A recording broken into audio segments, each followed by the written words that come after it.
প্রত্যেকজনের ঘরে মেম্বার আসেনি, প্রত্যেক দিনে দুপুরবেলা রাতের বেলা খাবার চলেনি, সে অনুযায়ী মাসে বাজার হয়নি। কিন্তু আল্লাহর বন্ধুদের দরবারে দেখবেন প্রত্যেক দুপুরবেলা রাতের বেলা 50, 60, 100, 150, 200 মানুষ। আমি আপনাদের মুখ থেকে সত্যটা শুনে সুবহানাল্লাহ শুনতে চাই। আমি শুনি নাই। আরো জোরে বলেন, আরো জোরে বলেন। আমরা বছরে একটা মেহমানদারি করতে গেলে পরের দিন টায়ার্ড হয়ে গেছি, পারি না।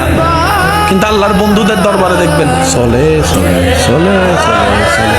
এবার বলেন রিজিকের মালিক, শেষ ভালো যার সব ভালো তার, জোরে বলেন রিজিকের মালিক। খাওয়াই কে? খাওয়াই কে?